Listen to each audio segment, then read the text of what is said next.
que c'est ça, une des missions de Miel Montréal, c'est de créer et entretenir des habitats favorables aux pollinisateurs. Oui, exact. Donc, on a nos fameux jardins des pollinisateurs, qui est un volet qu'on est en plein développement. Donc, c'est tout à fait possible pour, surtout en ce moment, on fait ça beaucoup dans les écoles, dans les organismes communautaires, de plus en plus avec la ville de Montréal. Donc, avec l'arrondissement de Rosemont-Petite-Patrie, on fait carrément de lutte contre l'herbe à poux en mettant des fleurs bonnes pour les abeilles. Donc là, c'est d'ajouter encore plus de fonctions écosystémiques à notre environnement. Puis moi-même, ben, ma recherche, j'en ai pas parlé beaucoup jusqu'à maintenant, mais moi, je fais beaucoup, mon étude est sur l'agriculture urbaine et sur comment, en fait, de faire un compagnonnage dans des plantes alimentaires comme des tomates cerises, puis des plantes phytorémédiatrices, donc qui décontaminent les sols.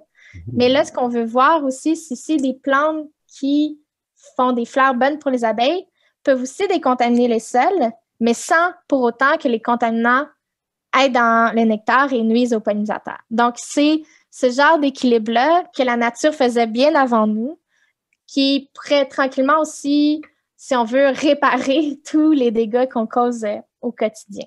Donc, c'est ce genre d'intérêt qu'on oublie des fois à quel point les plantes sont magiques, puis ils peuvent vraiment participer justement à rafraîchir notre air, tu sais, avec les îlots de fraîcheur, donc beaucoup d'îlots de chaleur en ville, capter le ruissellement de la pluie qui malheureusement, souvent, on met tellement de béton que nos égouts refoulent et là, on contamine notre eau. Alors, plus qu'on va mettre de végétaux, plus qu'on va résoudre de problèmes. C'est pas plus compliqué que ça. Et qu'est-ce qu'un individu peut faire pour aider à cette mission-là? Ben c'est ça, il y a plein de belles actions, bien entendu. J'espère que les gens ont compris que planter des fleurs indigènes et mellifères, c'est vraiment une solution en soi. Puis c'est beaucoup plus accessible qu'on croit. Il y a sur le site de Agri-Réseau la fiche de fleurs mellifères du Québec qui est facile d'accès. Sinon, c'est ça, Miel Montréal, on offre de plus en plus de formations sur comment créer un bon jardin pour les pollinisateurs. Donc, la diversité, c'est la clé, hein? Plus que tu mets une diversité de couleurs, plus que tu mets une diversité d'espèces, plus que tu mets une diversité aussi de floraisons différentes. Parce que si tes fleurs fleurissent en juillet, c'est le fun, mais après ça, ils vont faire les pollinisateurs le reste du temps? Et une diversité en termes de strates. Donc, avoir des plantes couvre-sol, des plantes herbacées, des arbustes, des arbres. Ça permet de correspondre à tous les besoins de ces petites abeilles indigènes que je parlais, qu'il y en a qui vont nicher dans les branches, d'autres qui vont nicher dans le sol, etc. Donc, plus qu'une diversité, plus que tu vas amener une diversité pour tes pollinisateurs aussi en même temps. Aussi, quelque chose qu'on oublie souvent, c'est que les abeilles, mais ce sont des animaux et elles ont besoin d'eau. Beaucoup d'eau. Imaginez là, quand on mange une toast de miel, à quel point c'est sucré puis qu'on a soif après, mais imagine quand c'est ton régime alimentaire. Manger du miel, donc elles ont besoin de beaucoup d'eau pour compenser. Et en fait, elles adorent l'eau sale, entre guillemets, donc l'eau minéralisée avec des nutriments dedans qu'elles vont chercher, qui est complémentaire à leur alimentation dans les fleurs. Donc, malheureusement, ça va leur arriver de boire de l'eau vraiment dégueu et contaminée à cause de ça, parce qu'elles n'ont pas d'autres sources. Donc, si vous voulez aider les abeilles, simplement faire un petit abreuvoir sur votre balcon. C'est aussi simple qu'une soucoupe, que vous mettez des petites roches à l'intérieur. Ça leur permet autant d'avoir les éléments nutritifs que je parlais, qu'aussi être un accotoir pour qu'elles puissent boire sans se noyer. Acheter local et biologique. Ça, c'est vraiment un geste simple. C'est le fun, c'est bon, c'est efficace. Donc, encourager l'agriculture biologique, c'est d'une certaine manière faire reculer l'agriculture industrielle qu'on a nommée qui est problématique, encourager nos fermiers locaux et encourager nos apiculteurs locaux et biologiques qui font du mieux qu'ils peuvent pour faire une pratique responsable à tous les coups. Et ce qui veut dire très peu d'argent en retour. Donc, c'est vraiment important de les encourager et de les faire vivre pour, on l'espère, retourner vers un système alimentaire plus durable et résilient à long terme. Sinon, qu'est-ce qu'on peut faire? Bien entendu, pas mettre de pesticides, donc aussi contribuer à l'agriculture écologique. Puis, ça a l'air facile à dire, mais malheureusement, notre système est très vicieux de ce côté-là. La plupart des gens sèment du gazon rempli de pesticides sans même le savoir. Donc, lire les étiquettes, c'est triste à dire, mais c'est rendu que ça n'a pas été écrit en gros que c'est rempli de pesticides. Puis bien entendu, moi, je ne suis pas une grande fan du gazon. Le gazon, c'est justement une monoculture très peu intéressante pour les abeilles. Si vous voulez quand même une belle pelouse verte, allez vers le trèfle. Parce que le trèfle, bien, premièrement, c'est plus résilient, moins besoin d'arrosage, moins besoin d'engrais. C'est une plante qui fixe son propre azote, donc pas besoin d'en mettre. Et en plus, ça fait des fleurs. Donc, des petites fleurs blanches très jolies et que les abeilles raffolent. Ça fleurit de juin à septembre. Donc, c'est parfait pour une grande partie de la saison pour les abeilles. Alors, moi, je suis une fan infinie du trèfle. C'est vraiment un geste simple qui fait toute la différence. Semez du trèfle à la place de votre gazon. Si on met du trèfle, est-ce qu'on doit le couper? Non, c'est ça qui est beau aussi, c'est que ça fait maximum 5 cm de hauteur. Tu n'as jamais besoin de le tondre, là. Ça te simplifie la vie. C'est juste simplement, encore une fois, changer une mentalité qu'on a juste gravée dans notre tête que ce qu'il faut, c'est un beau gazon vert. Mais le trèfle vert, c'est selon moi encore mieux. Bien reçu. Je pense que je vais en parler à des gens. Et oui, ben ça, c'est la dernière action. En parler, justement. Donc, s'il y a une chose qui vous a plus touché qu'une autre dans cette émission, ben s'il vous plaît, passez le mot. Puis venez faire un tour sur le site Internet de Miel Montréal, voir nos belles formations qu'on offre. C'est l'été, on va faire de plus en plus d'activités à l'extérieur avec tranquillement un déconfinement. Puis, ben on fait ça de manière sécuritaire. Donc, venez nous voir. D'ailleurs, en fin de semaine, ben sûrement que toi, ton émission, elle va pas passer tout de suite. OK, je vais pas faire de pub d'abord. Juste une petite parenthèse. Je regardais tantôt le quartier parce que je suis allé voir juste sur Google Maps Street View. Je regardais autour parce que je connais quelqu'un qui a habité dans un logement autour, comme juste en face du musée. Pas les résidences, mais un logement. Je suis allé voir, puis il y a des vieilles maisons juste là, comme il y a comme un petit 3-4 coins de rue que c'est plein de maisons qui doivent avoir comme au moins 80 ans. Juste là, puis tu sais, c'est aménagé comme à côté d'un viaduc, comme tu sais, le train qui passe, il y a comme l'église qui a été comme changée de place, il y a des condos qui sont juste à côté. Fait qu'il y a comme vraiment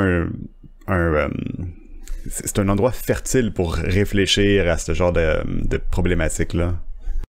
Oui, tout à fait. T'as tout à fait raison. Et le quartier que tu cites, moi, j'aime beaucoup et je me sens privilégiée quand je viens en bus. Pour ma part, je reste dans Villeray-Saint-Michel-Parquex et je prends en fait la 460 sur Crémazie quand je veux venir en bus. Et je descends effectivement au métro du collège et me rendre à pied du métro du collège au cégep de Saint-Laurent et au musée.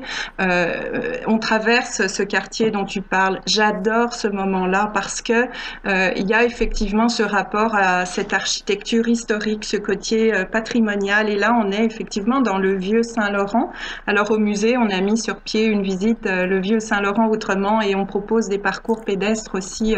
On l'avait mis sur pied l'année précédente, la pandémie. Donc pendant la pandémie, ça nous a permis aussi d'offrir un peu un contenu extérieur, puisqu'on pouvait pas être à l'intérieur.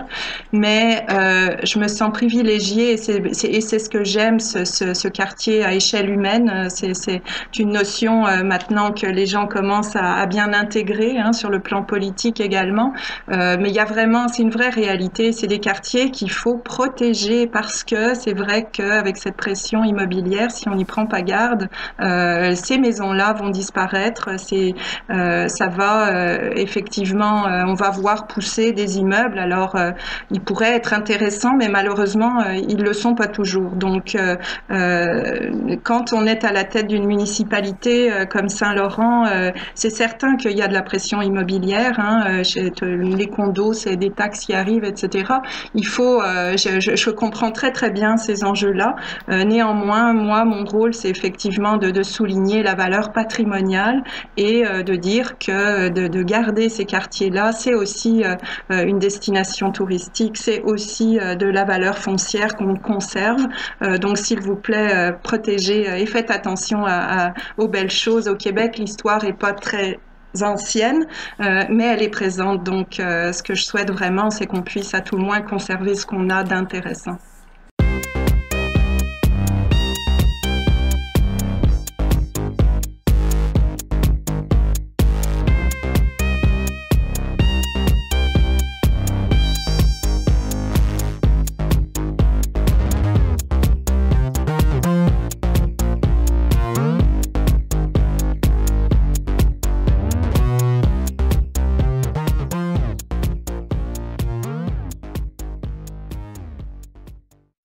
on se le cachera pas, Nintendo Power, c'est l'organe de propagande de la corporation Nintendo.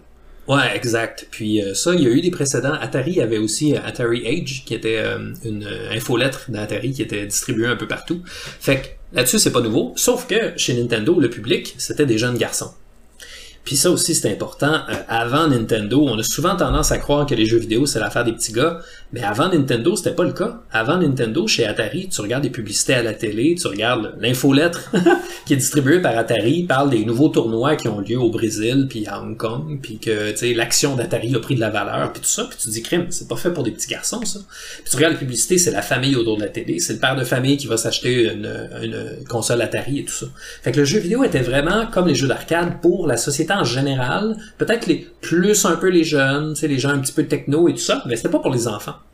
Et puis quand Nintendo est arrivé en Amérique, eux, ce qu'ils ont dit, c'est que ils vendaient une console de jeux vidéo qui était pas juste pour jouer à des jeux vidéo, c'était un objet de divertissement à la maison. T'sais. Fait que ils ont ciblé le marché puis ils ont ciblé les détaillants de jouets aussi.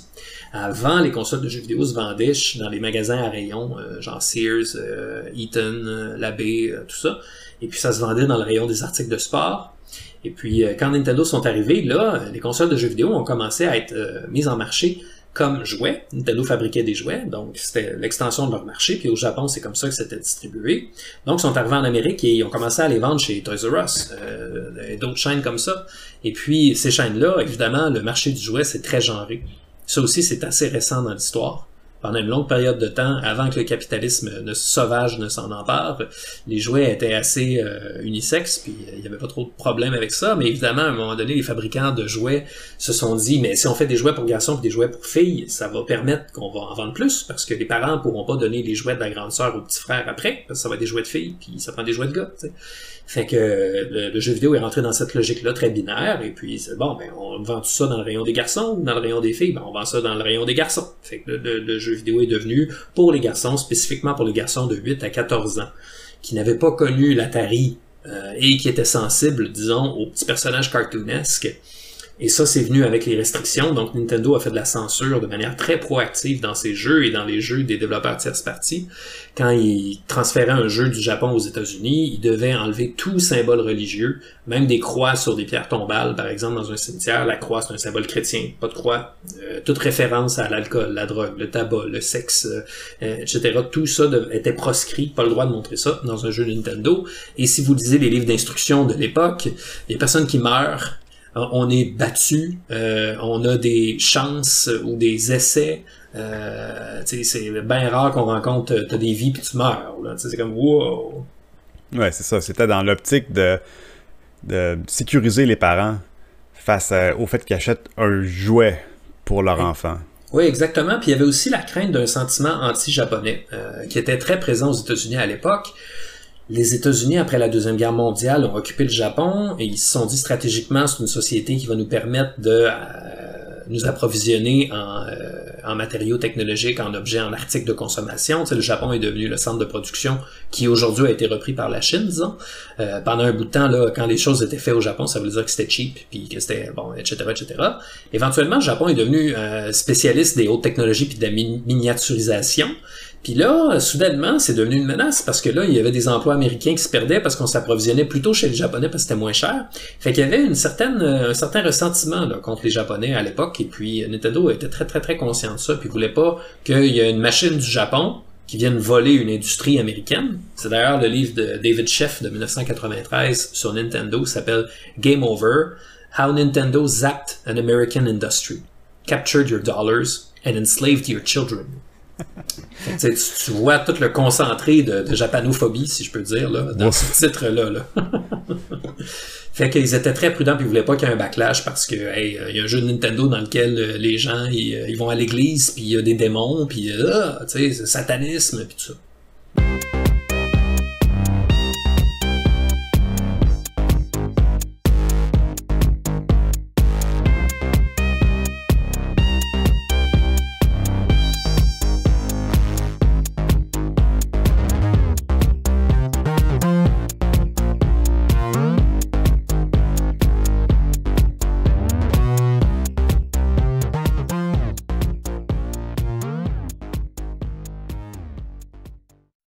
Ouais, c'est le panoptisme, c'est l'idée du panoptique mis comme doctrine, finalement. C'est un peu ça. S'il fallait résumer l'idée du panoptisme, c'est un peu cette idée que c'est vraiment une formule abstraite. Le panoptique, en fait, et là c'est Deleuze notamment qui disait ça, le panoptique, l'idée c'est de voir sans être vu. C'est vraiment ça, l'architecture du panoptique, c'est voir sans être vu. Je peux voir et je veux pas être vu. Alors que le panoptisme, c'est vraiment l'idée d'imposer quelque chose, une conduite,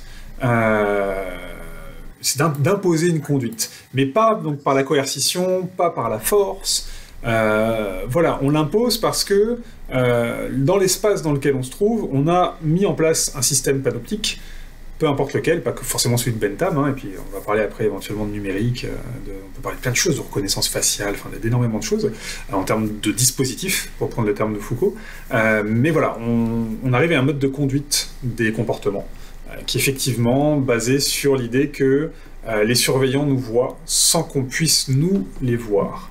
J'ai une phrase ici qui dit « L'effet du panoptique est d'induire chez le détenu un état conscient et permanent de visibilité qui assure le fonctionnement automatique du pouvoir. La surveillance est permanente dans ses effets, même si discontinue dans son action. » Fait que même si t'es pas surveillé à un certain moment, tu te dis comme la possibilité de l'aide va faire en sorte que tes actions vont être influencées par ça. Exactement, je revenais avec les enfants, mais c'est souvent ce qu'on dit aux enfants. Hein. Attention, je sais que si tu fais quelque chose, je le saurai. Voilà. On apprend ça très jeune, et puis après, nous, on apprend à braconner ça en étant enfant, en disant « Ouais, en fait, là, je l'ai fait, et puis ils l'ont pas vu. Hein. » Voilà, on apprend à braconner ça. Et c'est pour ça qu'on incorpore des normes qui sont celles de nos parents, et puis petit à petit, on va construire les nôtres avec de l'essai, avec de la transgression, en fait. Le panoptisme, dans son absolu, en tout cas, si on prend le modèle de la prison, bien évidemment, c'est d'empêcher toute forme de transgression. Le but, c'est pas l'objectif ultime, c'est d'éviter toutes sortes de transgressions. C'est pour ça qu'on va au-delà de la norme, et c'est pour ça qu'effectivement, même quand on n'est pas surveillé, on est surveillé, parce qu'on ne le sait pas. Et c'est ça qui joue sur l'incertitude de l'être humain, et nous, ce que les êtres humains, on déteste le plus, c'est l'incertitude. On aime le danger, on aime découvrir, on aime explorer, mais l'incertitude, ça c'est quelque chose qui est compliqué, complexe à gérer pour nous, et donc ça génère de l'incertitude. Surtout l'incertitude qui amène des résultats négatifs, parce qu'encore, si c'est de l'incertitude, je ne sais pas si je vais gagner 1 million ou 3 millions au loto, ça va. Mais par contre, c'est l'incertitude, c'est je ne sais pas si le comportement que je vais avoir va amener une forme de réprimande ou de répression. Là, bien évidemment, c'est beaucoup plus complexe. Ça cause des tensions et de l'anxiété chez l'individu, c'est comme corporellement. Ah oui, c'est pour ça que vraiment l'idée de dispositif biopolitique est bonne, effectivement. Ça se ressent dans les corps, à proprement parler, c'est tout à fait comme tu le soulignes, ça crée de l'angoisse, donc ça se sent, et ça se voit aussi, ça s'observe dans les comportements, c'est-à-dire que les comportements peuvent changer ou pas, mais en tout cas, en se sachant surveiller, on a des comportements qui sont différents, ou des pensées qui peuvent être différentes. Bref, l'idée, encore une fois, du panoptisme, c'est que le comportement ne change pas du jour au lendemain. C'est pas je rentre dans une pièce où je sais que je suis surveillé, même si je le sais de toute manière, encore une fois, j'ai pas une caméra qui me suit en continu, j'ai pas une personne qui est derrière moi à me regarder. C'est pour ça que mon comportement ne change pas du jour au lendemain. Et c'est pour ça qu'il y a des formes de transgression qui amènent à incorporer aussi la norme. Hein. C'est parce que on me dit, tiens, il y a des caméras de surveillance, ouais, c'est de sûreté, c'est pour ma sécurité qu'on me surveille. En plus, c'est encore, on pourra parler de toutes les formes d'argumentation et toute la rhétorique qu'il y a derrière. Vous êtes surveillé pour votre sécurité. Et bref, et en fait, généralement, même si je le sais, je peux avoir l'envie de transgresser, et si je transgresse et que arrive la sanction, parce que c'est ça, surveiller et punir, s'il arrive la punition, on va rester dans le langage foucaldien, s'il arrive la punition, la sanction qui arrive derrière, là alors je vais incorporer la norme beaucoup plus vite, et je ne le referai pas ensuite, ce que je disais tout à l'heure avec les enfants, je vais transgresser, et puis hop, je me fais attraper par mes parents. Ok, je vais réfléchir ensuite si j'ai encore envie d'avoir la punition, la sanction, bref.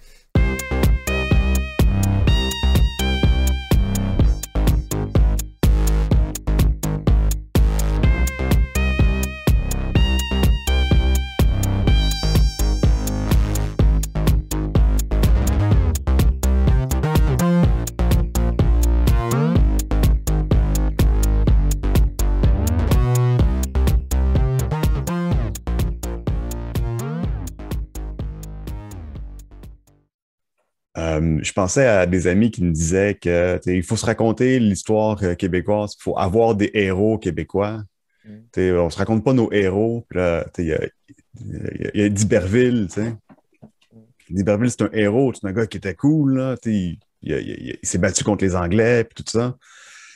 Puis ça serait le fun d'avoir un héros. Puis là, tu y penses, puis ce gars-là, comme, il a comme bombardé des villages, puis il a comme saccagé des endroits, tu sais. Est-ce qu'on veut vraiment comme l'avoir comme héros ou est-ce que c'est correct de se rappeler de ce personnage-là, mais c'est quoi l'intérêt ultime de comme mettre des effigies de cette personne-là, tu sais? Que ce soit abstrait ou pas? Ben, l'historien n'est pas là pour créer des héros ou des monstres ou poser un jugement. Hein? Le jugement en histoire, c'est probablement le péché capital de l'historien. Alors, on va au contraire essayer d'expliquer les choses. Et puis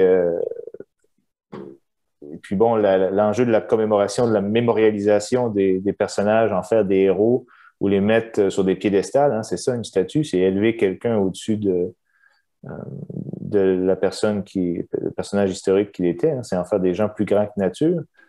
Alors ça, on est dans la mémoire, on est dans la commémoration, et puis on est justement dans des versions de ce récit national que l'on se raconte.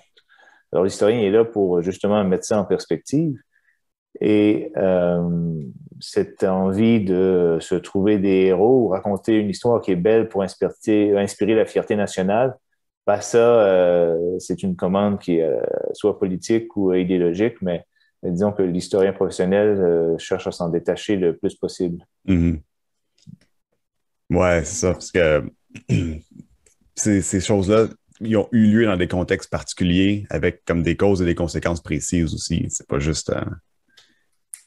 Ben, c'est ça, les enjeux, les monuments, les enjeux de mémoire, ils font partie d'une volonté de certains groupes de s'approprier l'espace public pour y porter un message. Et ces messages-là, ils peuvent être remis en question, hein, puis bon, ils le sont aujourd'hui d'ailleurs. Mm-hmm. Mais c'est quand on s'attaque à une statue de Johnny MacDonald, on s'attaque pas à l'histoire, on s'attaque à la mémoire et aux groupes d'influence qui ont voulu célébrer une certaine vision de l'histoire à travers la mise en place de ces monuments dans l'espace mémoriel et public. Ouais, c'est ça. Parce que tu enlèves les statues, nécessairement que tu oublies soudainement que cette personne a existé et qu'est-ce qu'elle a fait. Ben, c'est ça. Les historiens vont toujours parler de Johnny MacDonald. C'est pas parce qu'on l'enlève de l'espace public qu'on enlève sa célébration de l'espace public qui est effacée de l'histoire. Hein. Les historiens ne cancellent pas. Il n'y a pas d'annulation de personnages dans l'histoire. Mm-hmm. Au contraire, on va les mettre en perspective et on va pouvoir montrer comment ils ont eu un impact négatif, par exemple. Mm-hmm. Donc, c'est pas une longue marche dans les prairies heureuses de la nation, là. Ouais, c'est ça. Je l'ai pas mentionné, mais aux États-Unis, les statuts confédérés, ça fait... c'est une controverse, là. Mm-hmm. Ces gens-là. Puis, je sais pas à quel point tout ça, c'est exactement vrai. J'ai vu une vidéo sur YouTube, tu sais. Essentiellement, les statuts confédérés, c'est une commande politique. C'est pas des statuts comme ancestrales. Ça provient d'un certain temps. C'est des produits de masse. Sont là comme pour comme investir l'espace public d'une certaine idéologie. Mm-hmm. Oui, mais c'est des Order of the Daughter of the Confederacy. Là, c'est un mouvement, c'est un groupe d'intérêt du 19e siècle qui a mis de l'avant cette politique pour redéfinir l'image des soldats confédérés puis de la cause, hein, on appelle ça the lost cause, hein, on disait que dans le fond c'était pas une guerre pour l'esclavagisme, c'était une guerre pour les droits régionaux et puis contre la centralisation et tout ça. Alors c'est évidemment une entreprise de redéfinition de l'histoire de cet événement-là à travers des outils didactiques comme les statues. Et la majorité des monuments, de toute façon, sont des œuvres du 19e siècle et à Montréal également. Là.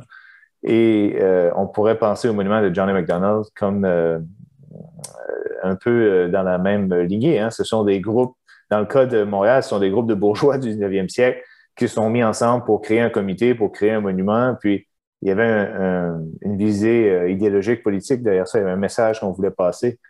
Et dès sa fondation, je pense qu'elle a été inaugurée en 1895 ou 13, là, il y avait des manifestations, puis il y avait des messages contradictoires. Il y avait des gens qui s'opposaient à cette statue. Donc, c'est pas nouveau, hein, ce phénomène de contestation de l'utilisation de l'espace public à des fins mémorielles. C'est super intéressant. J'aimerais finir l'entrevue en posant la question sur... j'ai parlé de braconnage l'autre jour avec mon invité où on peut braconner des systèmes de surveillance. Est-ce que les gens qui braconnent l'idéologie ou les jeux de guerre, je pense qu'il y a une couple d'exemples que j'ai pas sous la main, mais je suis pas mal sûr que ça existe. Donc, je vais détourner un peu la question parce que j'ai pas la réponse directe, mais j'ai une réponse quand même très pertinente. Donc, je connais pas très bien cette culture du hacking. Par contre, il y a un ouvrage récent de mon collègue Jaroslav Švelk, qui est en Tchéquie, Gaming the Iron Curtain. Donc, son pays était derrière le rideau de fer à l'époque de la guerre froide, sous contrôle communiste. Le jeu vidéo est interdit dans ce pays-là, comme dans plusieurs pays de l'époque. Et donc, il fallait importer illégalement des consoles ou des ordinateurs. Et donc, le potentiel de hacking et surtout le potentiel de résistance, c'est vraiment incarné dans cette histoire-là. Et c'est fascinant. Donc, ils ont hacké, ils ont été dans d'autres pays, donc au Royaume-Uni notamment, ils ont pris un ordinateur qui s'appelle le ZX Spectrum, qui est un tout petit ordinateur, pas très puissant, mais comme il est tout petit, il pouvait s'insérer facilement dans une boîte de chocolat. Et il pouvait être ramené, alors les gens pouvaient passer la frontière sans que ce matériel illégal soit repéré. Et là, on est bien avant l'Internet, là, on est vraiment au début des années 80. Ça a permis à plein de jeunes gens dans ce pays-là de coder et de faire des jeux pour critiquer le pouvoir totalitaire en place. Et aujourd'hui, c'est connu, mais à l'époque, c'était complètement invisible. Pourquoi? Parce que l'État totalitaire avait mis en place un appareil de surveillance, donc de propagande de son idéologie, bien sûr, mais aussi de surveillance des dissidents et des hackers de ce monde. Et ils avaient un programme de surveillance pour le cinéma, pour la presse, pour tout type d'expression, sauf l'expression qui n'existait pas officiellement dans le pays, l'informatique et le jeu vidéo. Il n'y avait pas de machine, donc c'était pas vendu. Donc en théorie, personne ne pouvait utiliser ces outils-là pour créer quoi que ce soit, un message anti-gouvernemental. C'est exactement ce qui s'est passé. Ils ont importé illégalement la ZX Spectrum, ils ont créé une culture hobbyiste de développement de jeux et ils se copiaient les jeux. C'était très facile à l'époque de copier les jeux. Plusieurs jeux, et c'est ce que Jaroslav met de l'avant dans son ouvrage, plusieurs jeux avaient une valeur critique, dénonçaient la propagande du gouvernement. Et le gouvernement était complètement dupe de ça parce qu'ils pensaient qu'ils avaient réussi à stopper cette culture ludique de se déployer dans leur pays. Ce qui fait qu'aujourd'hui, dans ce pays de l'ancien bloc communiste, il y a le jeu vidéo est le morceau de culture le plus édifiant pour les gens qui se sont émancipés de ce système totalitaire-là. Et c'est pas rien, là. Je suis en train de dire que c'est pas le grand art, c'est pas un grand génie artistique dans des médias bien connus qui ont réussi à créer cette émancipation-là. C'est des jeunes hackers qui ont volé une technologie qui émerge dans un contexte militaire, qui a été employée par l'armée. Voilà, c'est un moment très édifiant de l'histoire du jeu vidéo, méconnu, mais qui maintenant, grâce à Jaroslav est de plus en plus connu. Et Yaroslav a été plus loin. Actuellement, il a recréé certains des jeux pour les rendre accessibles sur les plateformes modernes. Et donc, dans les musées tchèques, pour des générations à venir, comme moment de bravoure, de résistance face à l'aberration et au contrôle totalitaire d'une culture militariste de facto, il y aura le jeu vidéo.